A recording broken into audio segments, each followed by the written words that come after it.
smile aesthetic, branding, marketing, entrepreneurship. Greetings and welcome back to the Kiss My Aesthetic podcast. We have another repeat guest all the way from Australia. Brody's back. Welcome, bro. Hey, thanks for having me. Oh my gosh, we love having you on the podcast. It's always good to chit chat with you. Even if our time zones are absolutely opposite each other. It's like 2 p.m. for me. It's 7 a.m. for you. Yeah. Thank you for getting up early for us. No, that's fine. Thanks for having me. I'm so excited. I love chatting with you, Michelle, and also just seeing like you produce content is, so inspiring as a designer. Oh my goodness. We have so much to talk about. And I think I had messaged you on Instagram immediately after the Canva Create conference, where they dropped all their new features, new updates. When I tell you I'm such a nerd for this stuff that I went to my parents' house and I made them pull it up on their huge TV and I said, sit down and watch this. I need you to watch this because they use Canva in their interior design business. There are so many amazing features. You and I are so pro Canva. This is a Canva Stan account.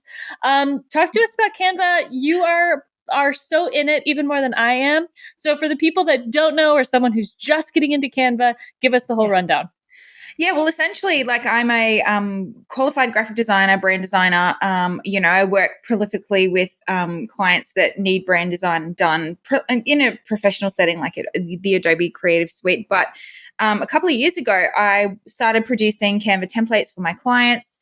It was a really good, tangible way for them to be able to utilize the brand in digital marketing. And essentially from there, Canva reached out to me, invited me to be a creator. So when I'm not really busy with my brand design clients, I actually create Canva templates and elements in the back end, and I get paid a royalty for every time that they're used.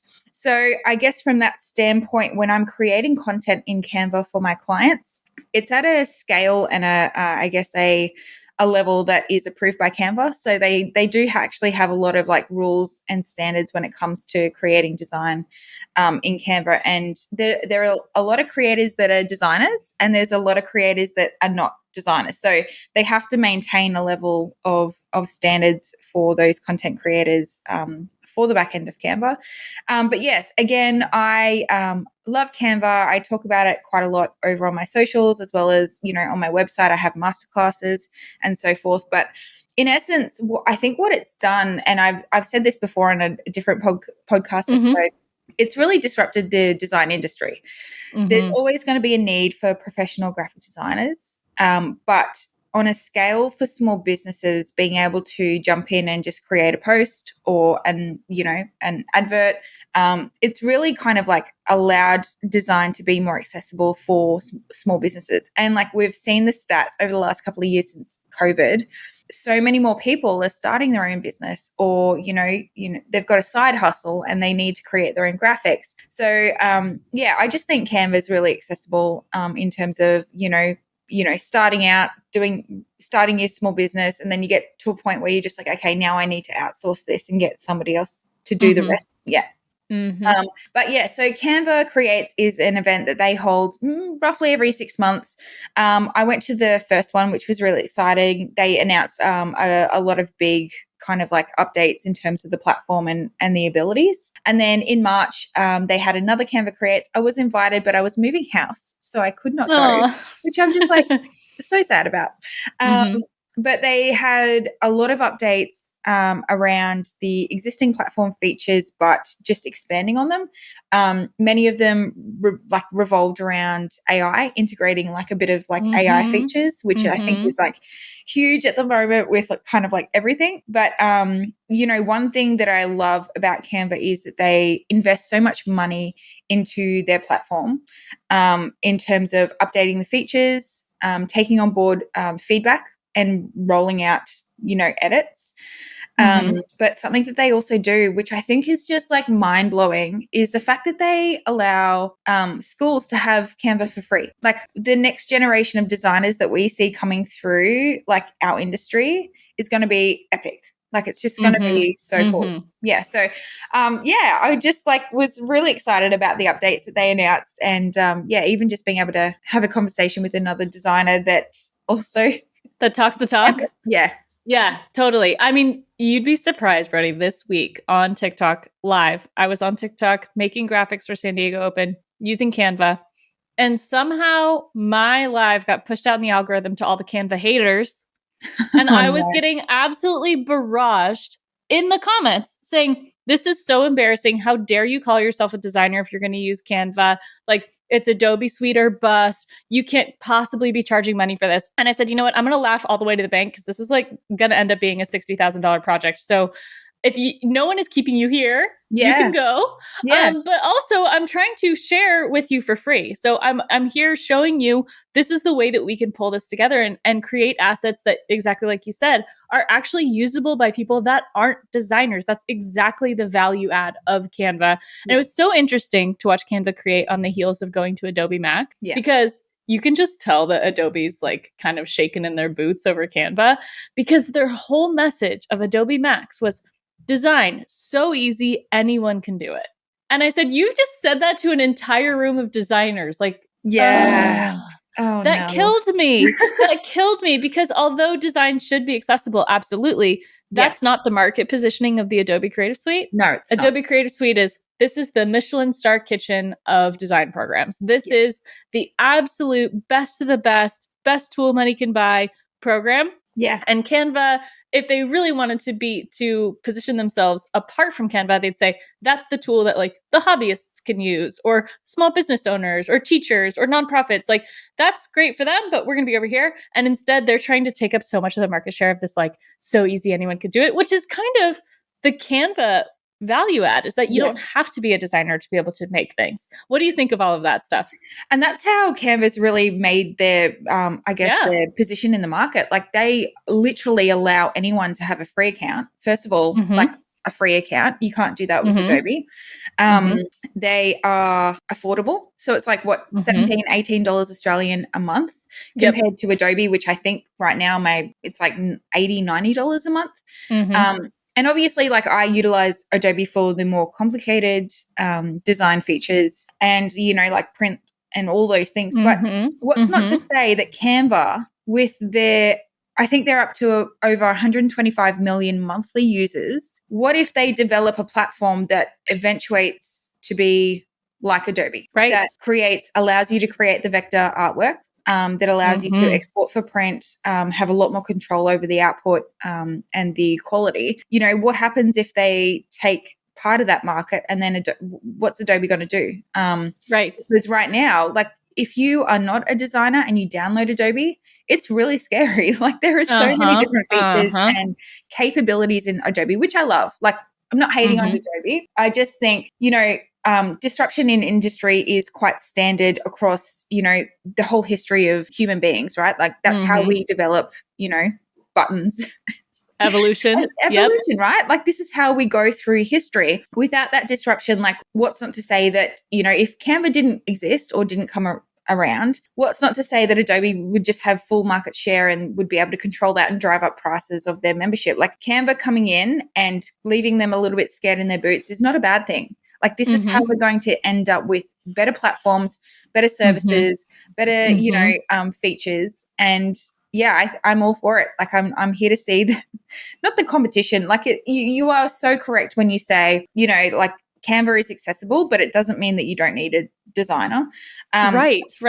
It just means, like, when you and I are creating templates for our clients, like, they don't need to come back to us every couple of days for a new post. Like, they have the template, they can update the content, the writing, and they can repost. I think what we're doing is we're just jumping. I guess we're being savvy in terms of technology and how fast it evolves, and then how us as designers can integrate that into our business to not only expand our service offerings, but also to, like, the amount of money I've made from offering Canva templates and just using Canva for clients is bonkers. Crazy. And the reality is that and they're happier and they're more successful when you're giving people tools that they can use, that they feel comfortable using, that they know are going to look good. You're giving that person their autonomy back. You're giving them, and you're getting your time back. Control. So I'll charge a premium for sure. I'll create your full suite of Instagram stories, graphics, post graphics, reels, templates, so you can just go for it. And then you don't have to work with us, but then you want to work with us because you want to work with us for monthly social media management, because you know that our knowledge of Canva is tenfold what yours is as a business owner.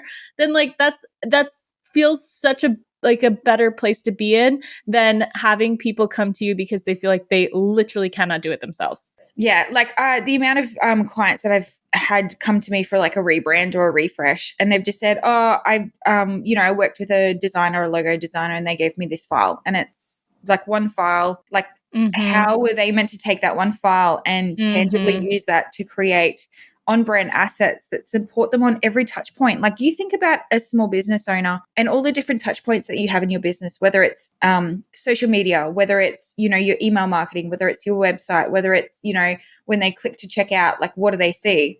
All of those different touch points come together to cohesively create that branding experience. And also, when you think about going to a website and you're going to check out and you're going to spend $100 or whatever it might be, like, does it look legitimate? Like, how is that process going from start to finish? And does it, essentially legitimize your business and what you're offering? Yeah, I think that ties in so well to this is what building a brand is, right? Yeah. It's no longer just we have our 3 fonts, 6 colors, and 2 logos. There's way more involved. There's way more involved. There's what do your stories look like? What do your highlights look like? How does your print material look? How does your merch function for you? And I think one of the assets that was rolled out in this last Canva Create that's so helpful on this front is the brand hub. Yes. Do you love Brand Hub or what? I do. I actually have a free masterclass on it on my website where I walk through and actually upload all of the assets from a client's like a client's brand into the Brand Hub. And I talk about, the benefits of the brand kit, being able to share the brand kit with other users or team members. Also, like, the ability to set brand controls. So if you are a part of a team where maybe you've got a few rogue employees or VAs that maybe like to throw in a color here and there or add in a different font and it just isn't professional, like, you can set those brand controls so that they can't do that. I'm actually presenting a masterclass with Creative Pro. So they do a whole bunch of different masterclasses based on the design, Adobe Creative Suite. They've just recently added in Canva. And so I'm doing a presentation with them on how to use Canva from the perspective of an in-house graphic designer. So not like a business owner like you and I, what we do, but more so from the perspective of a in-house designer where you are dealing with fellow colleagues and employees who may need the ability to utilize the brand assets in Canva to create different things. But I think that that's a really interesting different perspective as well when we think about bigger enterprises and corporations.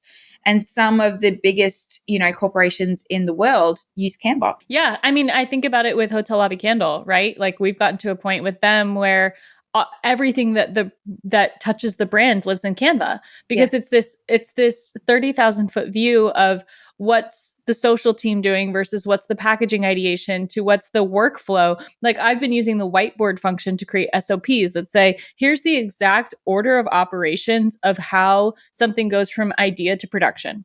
And these are all the deliverables on the path. And then I have all of those linked out to the actual templates that this is, the ideation deck is different than the packaging deck, is different than the social media deck, is different than the photographer creative brief. And all of those documents are now managed within a system that makes it turnkey so that it can get to the point where I'm not doing that every time, but that they've got staff on their team that understands, like, okay, we're going to hire a lifestyle photographer to shoot a candle in this city on this theme. I'm going to go pull the resource that I know is built for me, that I know there are only parameters that I can touch, right? There's only going to be a certain locked number of assets that are editable to maintain brand integrity. And I think you hit on something that's really strong, that what we're getting at, the biggest problem solved from the Canva side is, like, we're creating trust with your audience by showing up consistently. There's kind of this great analogy of, like, if you were in grade school and you were sitting next to a kid that every single day came in dressed totally differently, right? Like, one day they were prep and the next day they were goth. And then the next day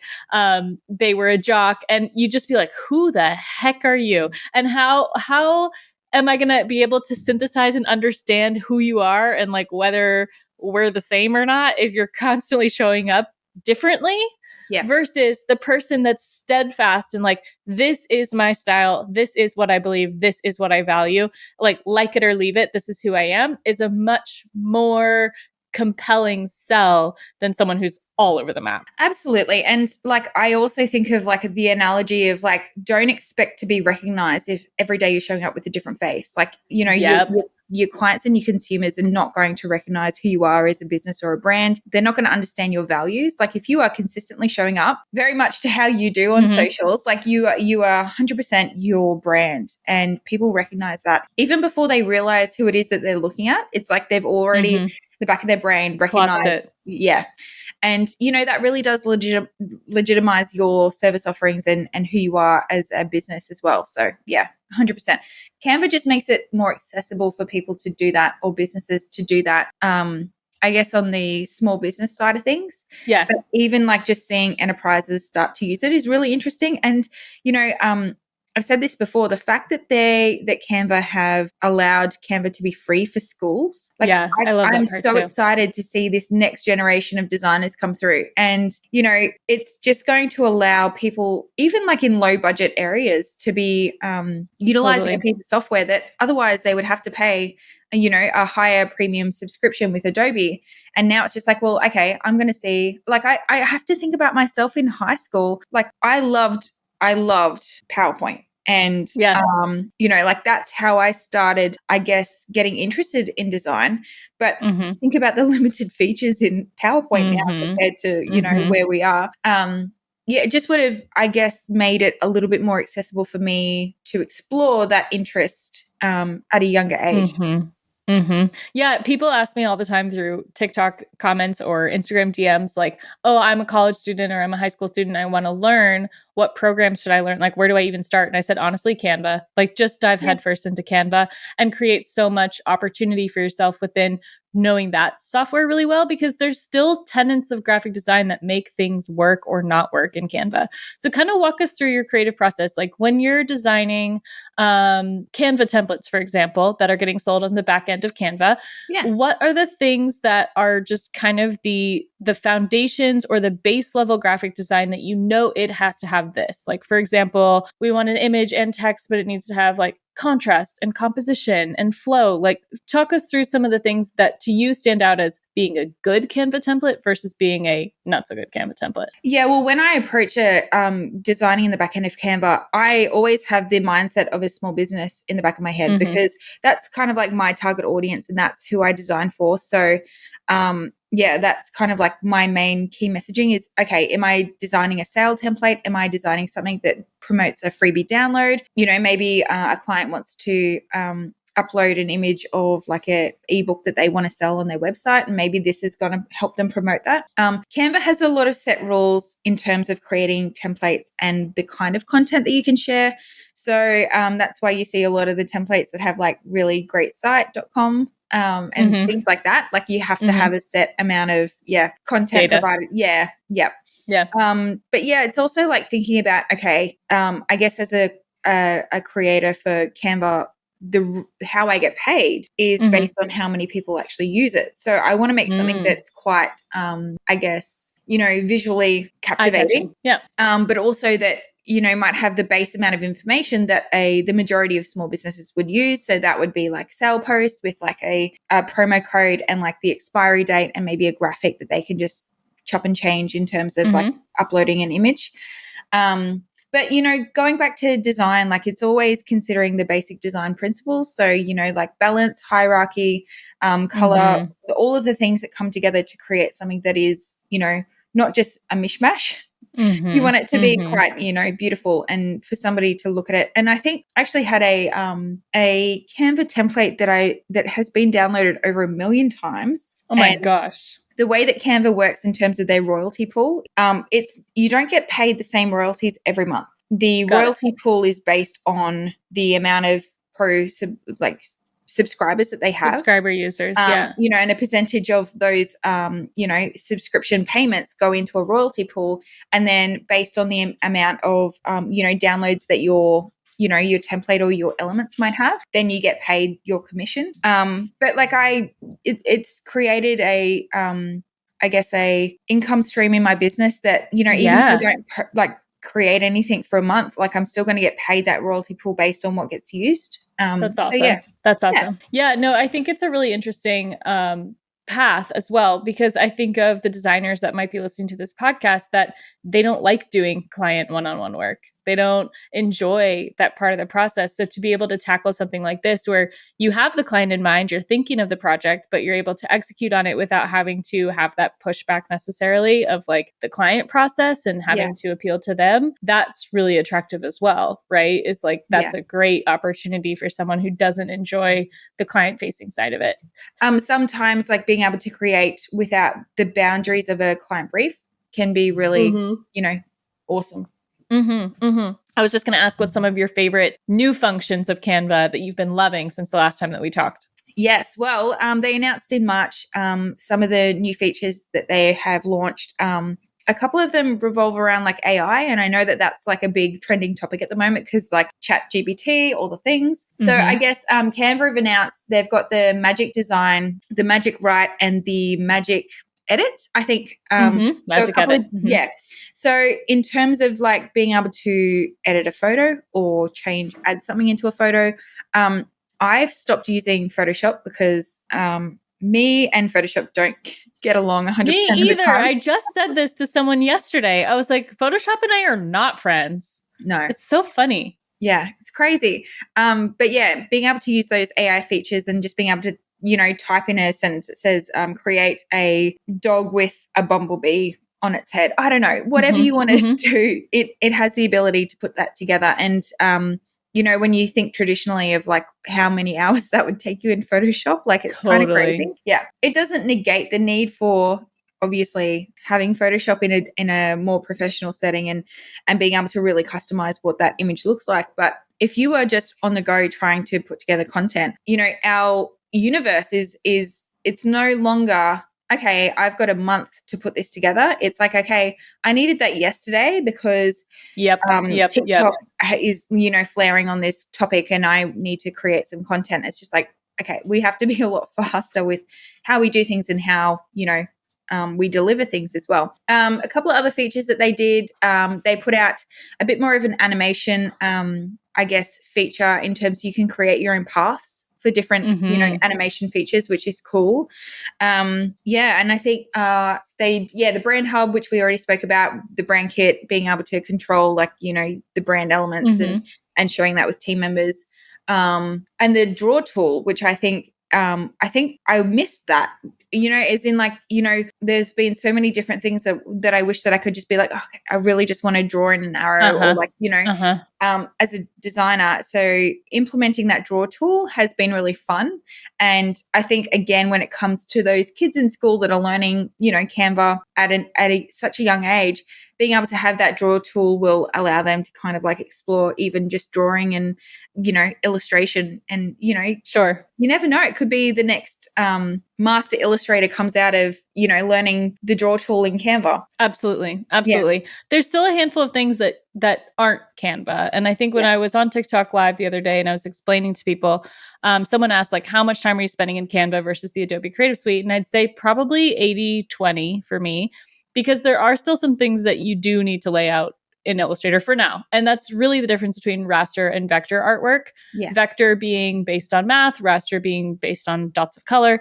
And the issue of scalability is something that we run into with Canva, which doesn't seem unfixable in the future, right? No. Well, like it's super exciting. So Canva reached out to the Canva creators and did like, I guess, a bit of a survey to see what kind of features we would want to see in the future. And as I said before, they do input a lot of money into creating a better platform. And one of the questions that they wanted to know is like, what features would we want to see? And vector artwork was definitely one of those options.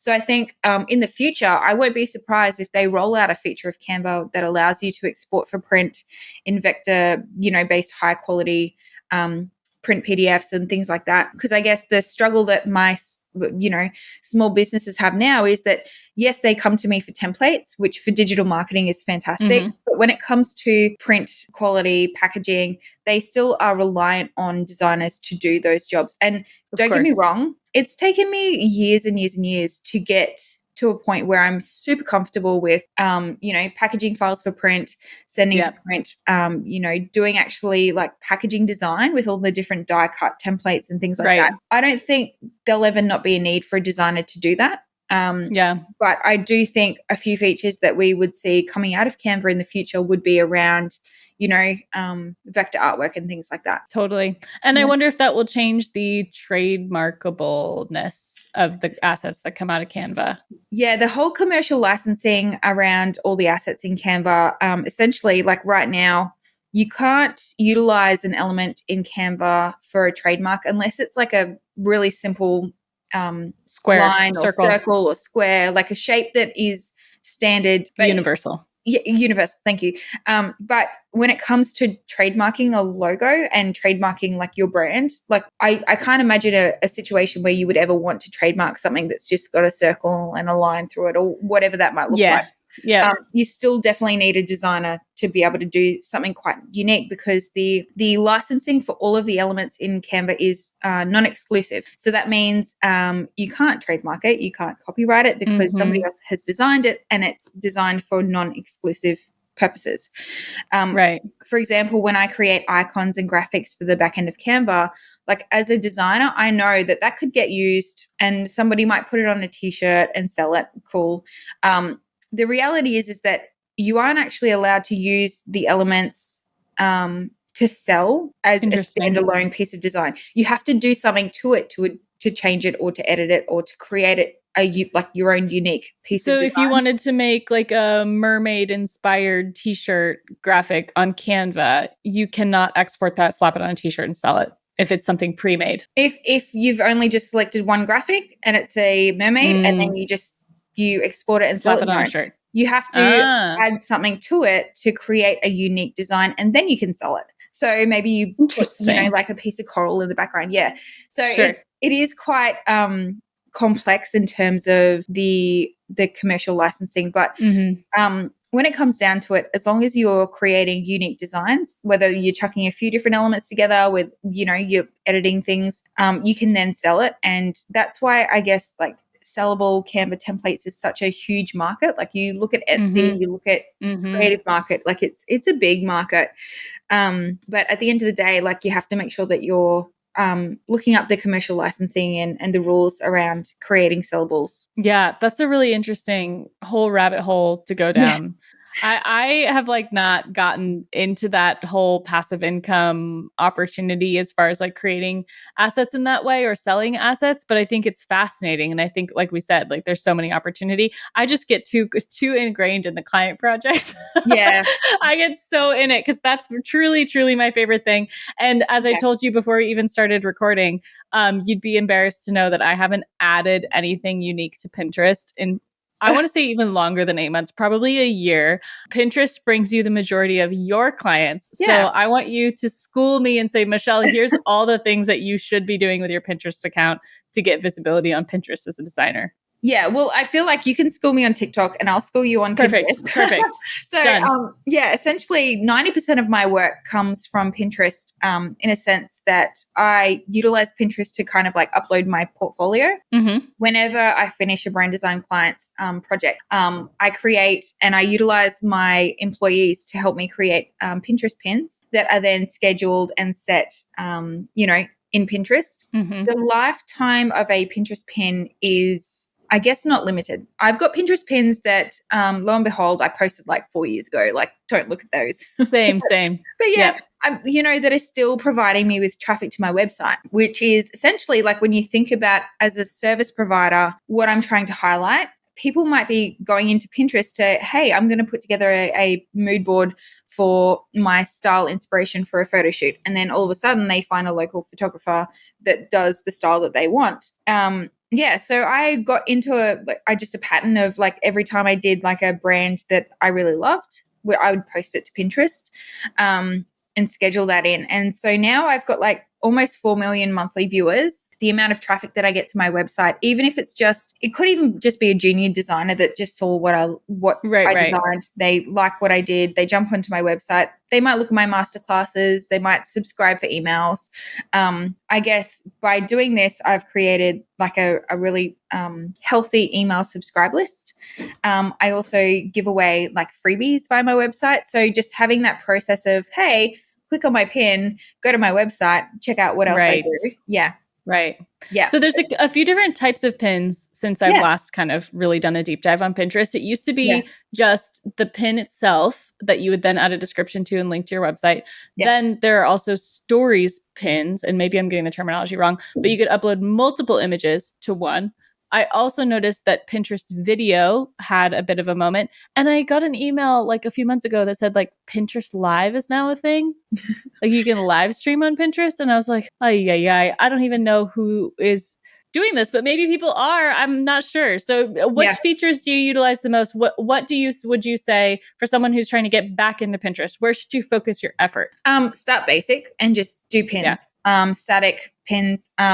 Idea pins were like a big thing, and in terms of like the story style pins where you could add in multiple one after the other images. I think Pinterest in the last month have actually just stated that they're going to take away idea pins. Don't hold my word to it, but I think that they have done a little bit of a change to like how they're going to continue in terms of content in the future. But one thing that I have noticed is, and like a top tip that I would give to anyone that wants to get into it, I create GIFs. So what I do is I just create a static image of something to do with like a brand. But then I put them all together into an animated GIF. So what they do is that it revolves like a video. I upload that to Pinterest and they perform really well. And it's not something that everyone knows about. So there we go. That's a hot tip right there. Yeah, I think that's really helped me in terms of like creating content that catches somebody's eye. Because when you go to Pinterest and you're looking at a whole bunch of different things, if something is moving, like I feel like because it's not standard, it definitely grabs people's attention. Let's talk about some of the usage rights and the intellectual property when it comes to Pinterest, because there is kind of gray area there too, right? So I thought like we really were going to have a moment with Shuffles. I really have not used it since I talked about it the first time. But the idea of Shuffles really alleviated that. And if you're unfamiliar, Shuffles is an app released by Pinterest that you could take images from your board and collage them. But the brilliant thing that it did is it retained the links back to the original pin. Because my understanding is that the upload of any type of content to Pinterest is default intellectual property of the person that uploaded it. Therefore, it is not yours to use commercially. It is not yours to use for your projects. It's not yours to post on Instagram. And if you're gonna post on Instagram, still in the year 2023, if you're gonna post an Instagram that says photo credit Pinterest, I'm gonna stab my eyes out. Yeah.